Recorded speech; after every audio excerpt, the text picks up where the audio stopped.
everybody, welcome to Bestie Book Reviews. I'm here with my bestie Mandy. And I'm here with my bestie Jessica. What are we doing today, Mandy? Today is May wrap-up. Mm-hmm.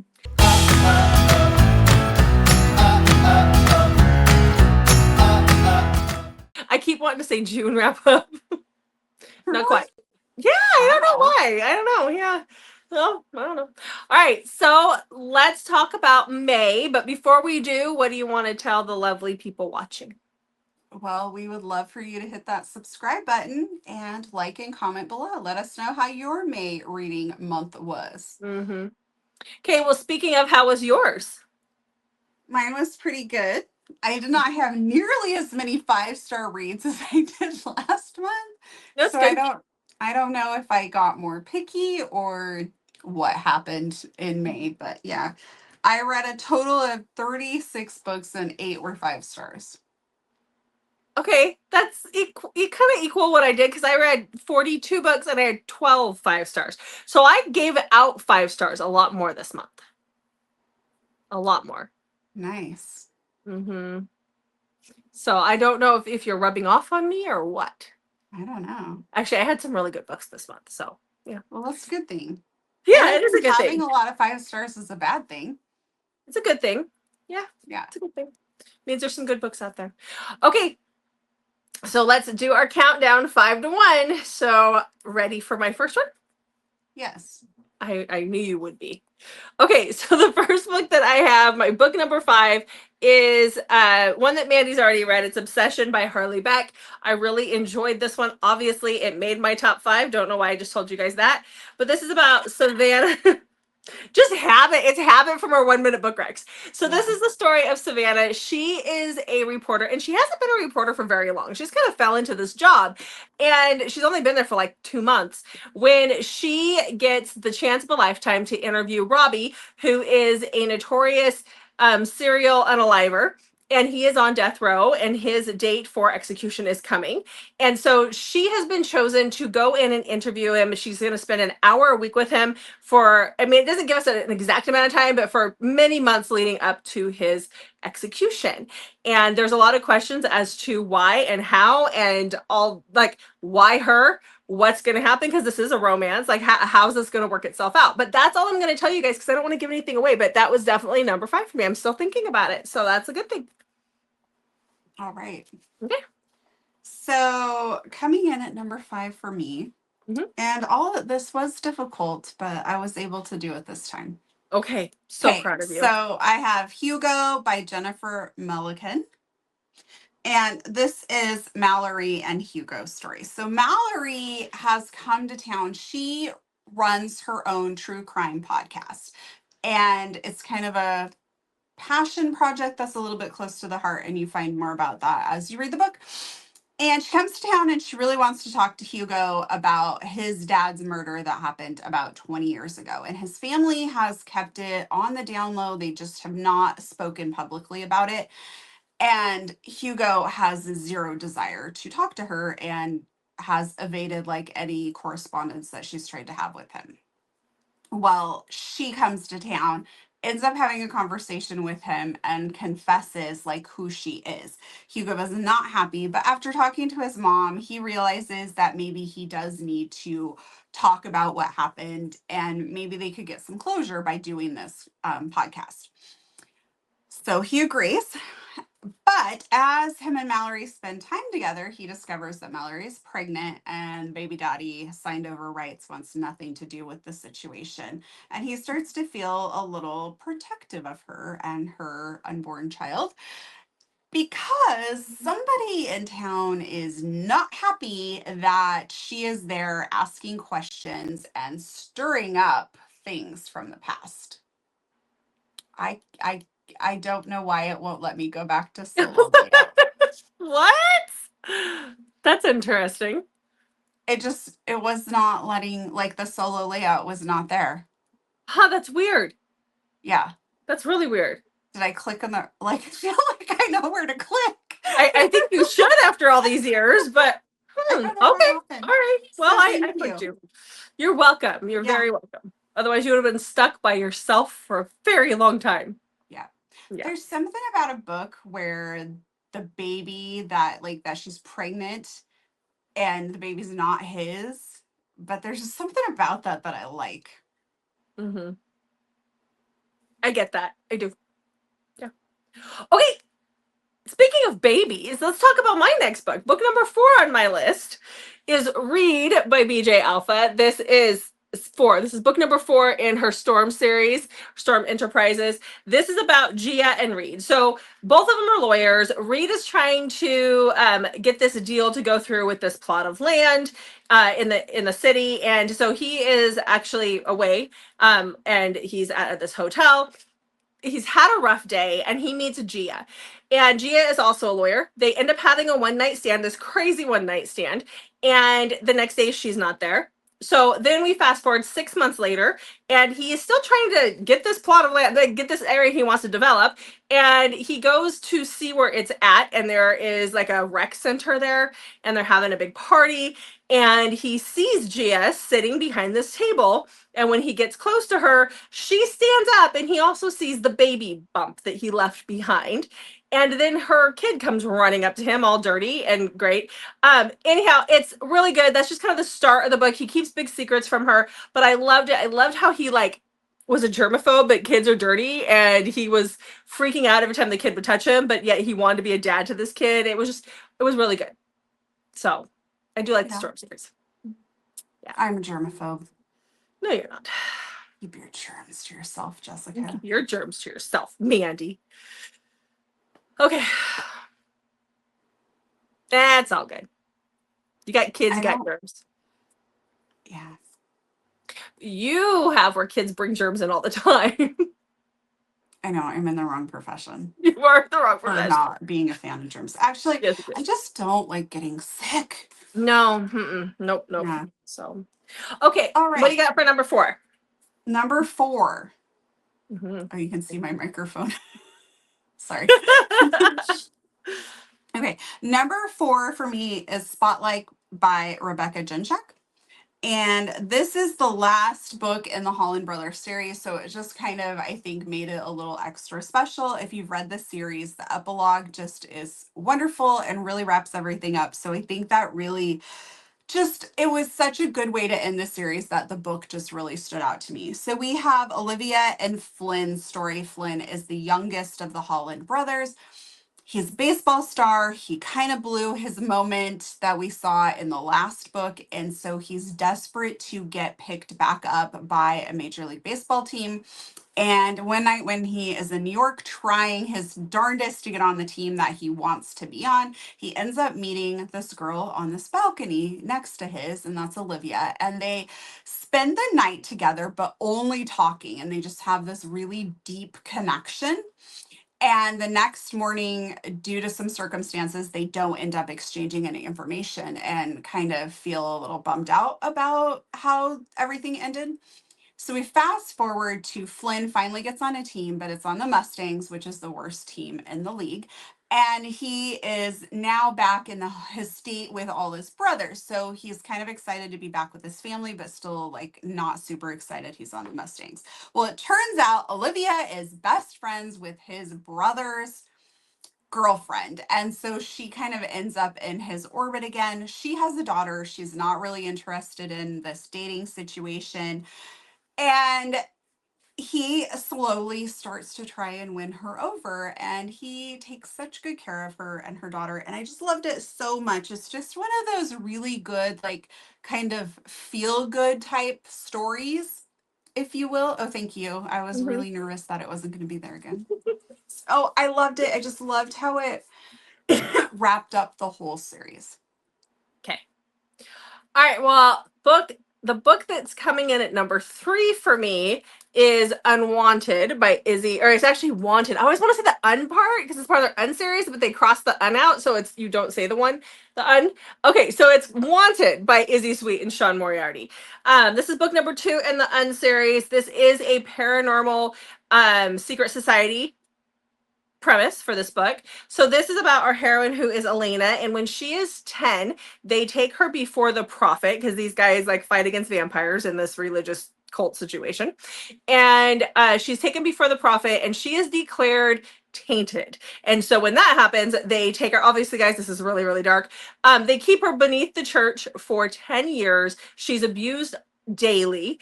And this is to make her pure, apparently. So after these 10 years, she manages to escape. And then we get a scene where we see that she's with Raphael, who is a vampire. And we don't know how she got there right away. She has amnesia. She can't tell us how she got there.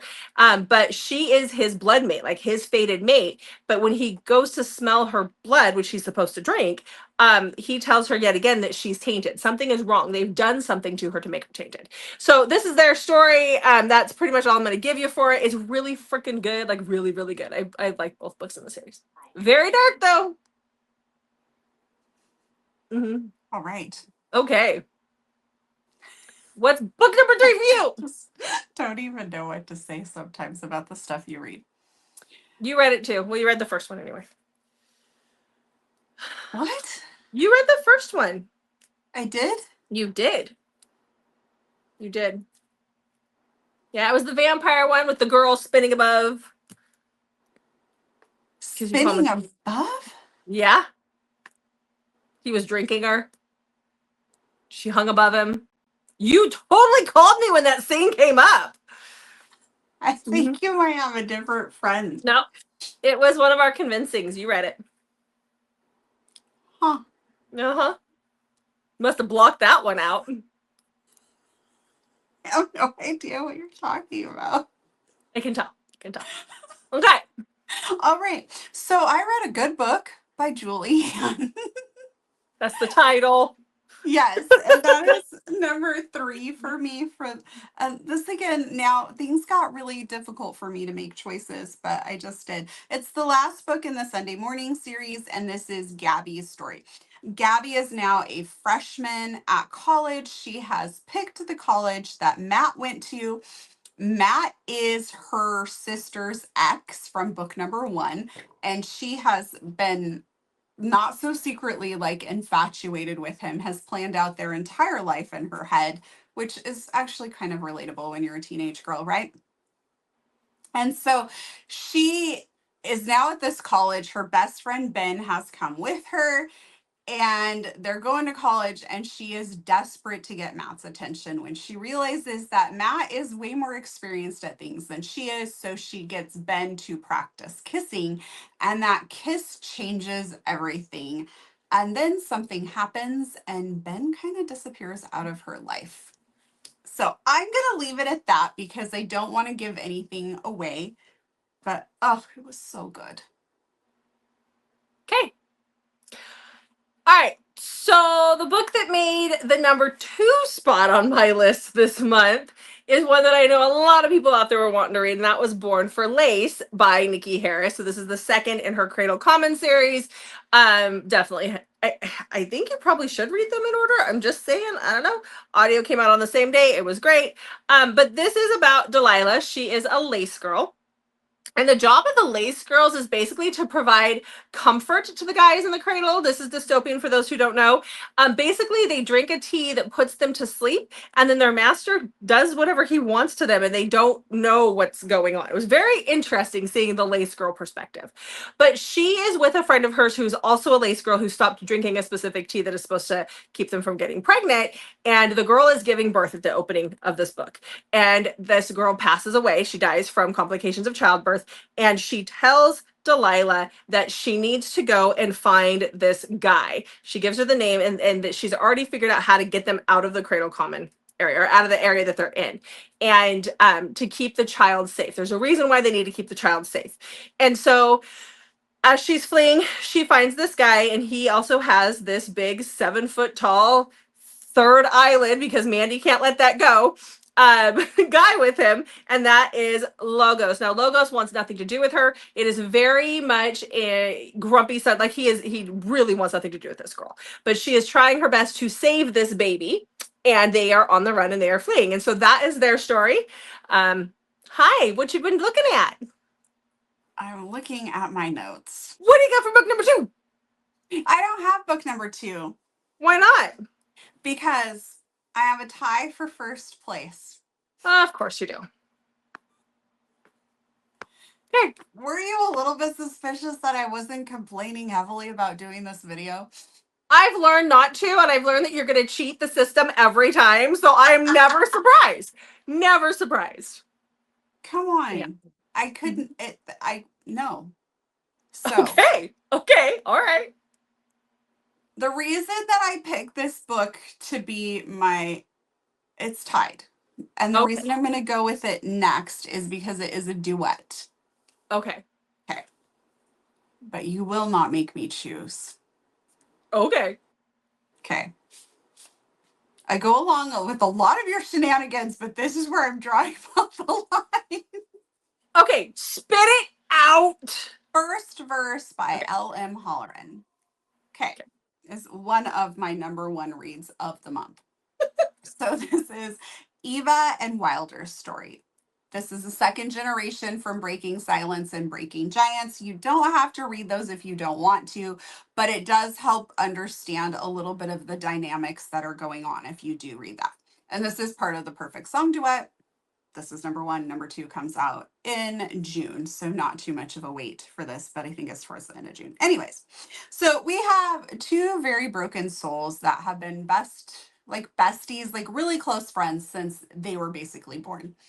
And as they've gotten older, Eva has like really kind of fallen for Wilder. Wilder has feelings for Eva, but feels like he just has this darkness and shadows and things that consume him, and that he's basically like Eva is just too good for him, and he doesn't want to ruin her with himself, basically. And so he does some pretty horrific things that kind of devastate her. So she ends up quitting the band, and he is like, it just kind of tears them apart a little bit.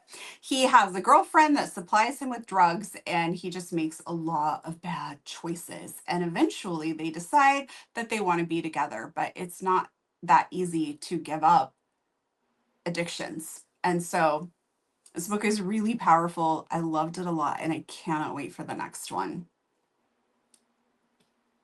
Thank you. You're welcome. Okay. Book number one, the book that came in the top spot for me this month, is obviously the one that I've been the most obsessed with over the last week. And that is the Juniper Unraveling series by Carrie Lake. So we're going to start with book one. Honestly, I'm in book four right now. And if you were to ask me, all of them should be in the first spot, but I didn't pull a page out of Mandy's book. I just picked the first one to be in here, but that's okay.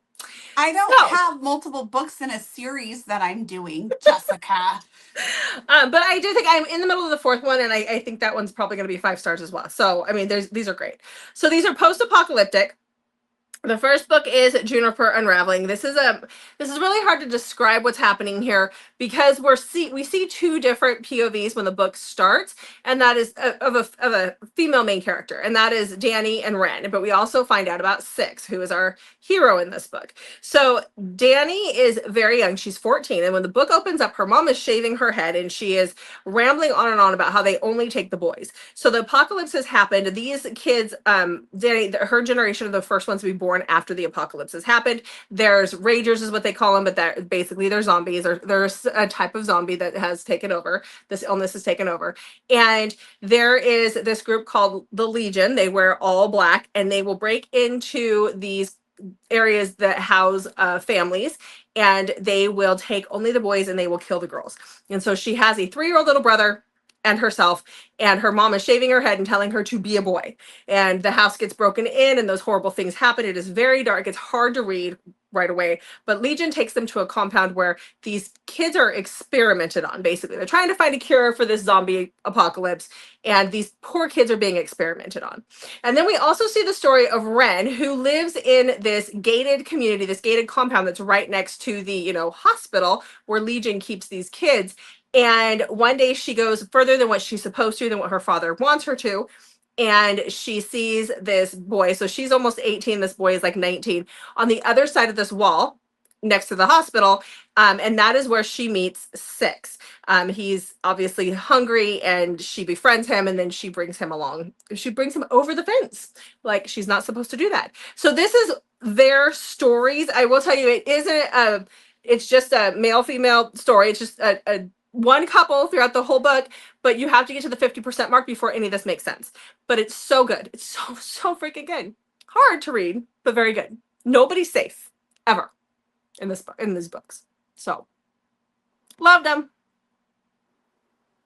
I'm sad I'm on the fourth one and it's almost over. Is that the So last one in the series? It's like that ends the series. yeah. She wrote that in 2020 and she said that would be the last one. So it's very, it makes me very sad. Yeah, these ones are older, but they're just not as popular as her other stuff. Older in the book world. I can see you wanting to say something there. It still makes me crack up when I tried to tell you the oldies beyond like before 2020. Like I'm like, are you sure? And then like people are like, what are you talking about? Yeah, it's a thing. It's out there. Just look it up. Yeah. There's all sorts of videos out there. So they are Ones oldies. you've made to support No. claim. No. Okay, what's book number 1.1 of yours? Can you cite your resources? Yes. Yeah, I can. Myself. No, I watched a few videos. I'm joking. Not the only one. Okay. My other number one, do you know what it's going to be? No, I have no freaking clue. Really? Yeah. Wow. I'm sorry. Do you even watch our channel? Do. Do I pay attention is the next. Wow. I don't know. You had like 5 stars. It could have been any one of them. I don't know. Okay, we'll just name one of them then. I can't. Because all the months run together. I have no freaking. Oh, I know what it's gonna be. It's Elizabeth's book. Yes. Okay, that took a hot minute. I was like, "What did she read this month? What did she read this month?" So I'm actually proud of you. I was kind of just giving you crap because if you asked me to tell you like one book that you read last week, I'm not sure I could do that. See, it's if you really asked me hard. to say one book I read last week, I'm not sure I could do that. Same. I don't know which book, what I read in what week ever. It's not good. Yeah. So. Okay, so tell us. Because apparently I read this vampire book.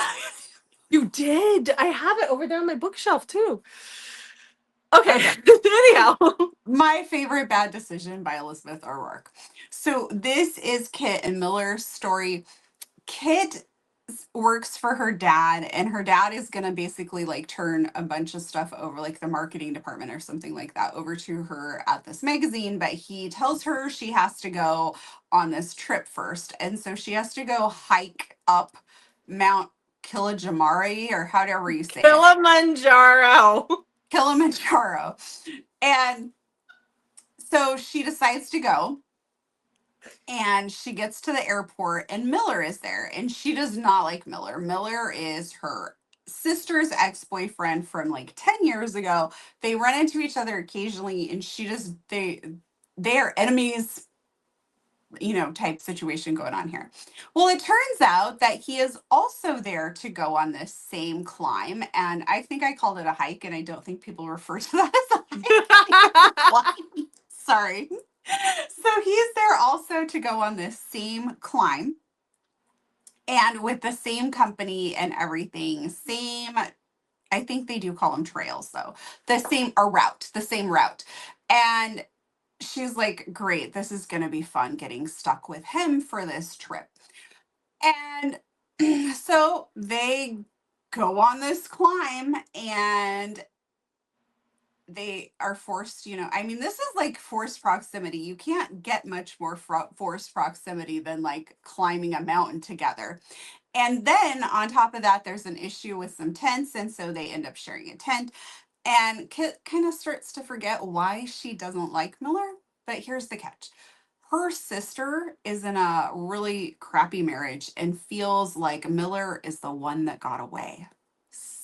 Oh, and I also forgot to mention Kit is about to become engaged. Like, she knows as soon as she gets back, her long-term boyfriend is going to be popping the question. Dun, dun, dun. I'll leave it at that. Sounds like she's behind the scenes going, when are you going to pop the question? When are you going to do it? No, is that how she's not. Oh, okay. All right. Just kind of wondering. She had her heart, like some stuff has happened to her, and so she is in a safe relationship protecting her heart, basically. Okay. No, she is not. Okay. All right. Okay. All right. Well, there you guys go. That is the. Okay. Who gave Mandy a microphone? Okay. So The people demanded it. thanks a lot, people. Okay. Really? Yeah. She leaves the screen black and then she's like, can you hear me? Can you hear me? It's constant. I was making sure it was working, okay? You did that last week too. I mean, I will Well, always answer that question. it is not my fault that somebody is like 20 octaves higher than I am when they are decibels louder, I guess, when they speak than me. Maybe I'm used to competing with your mom and it just stuck for your attention and I had to be louder than her, okay? How did that happen? How did I end up with a mother that was super, like my mom could not have whispered to save her life, and like Oh we no, would say that no, openly and lovingly to her, no. Yes. And but you like did. I remember hearing that. We've had those conversations with her. I remember yeah, that. Mhm. yeah, like she would be like, is that so and so or whatever, but Like, it would be Mom, you're like not at like whispering. top volume, and she's like, they can't hear me, and I'm like, the whole world can hear you. Your mom was the best. God, I miss her. She was the best. Yes. Yeah. The Yes, but lady. yes, I had a mom that couldn't whisper, and you are I very, just remind you of your mother. Your you're mom a very picked loud well. talker. I'm Yeah. surprised I ever got a word in edgeways from like my teenage years through. I don't know. I mean, I might have been octave wise and around you, okay, but I was quieter as a teen versus how I am now. Not like octave, but like I didn't say as much. Decibel, but yeah, Um, yeah, you, yeah. I yeah. was, yeah, I was a lot more introverted. Now I'm loud and proud, apparently. There's no stopping you There's no now. stopping me now. And there's nothing you won't talk about, but people love No, that about you. I know. See? I was telling Karen that when we were having a conversation, Mhm. that you have this natural ability to talk to anyone and make them feel very included in the conversation because there's nothing you won't share about. No, no. So someone can be like, might look like they might have an ingrown toenail, and you're right there. You Is that an betcha. ingrown toenail? Because I had one back in 65. Wasn't alive in 65. But okay. But I do get what you're saying. It's a gift. I don't know what to tell you. It's a gift.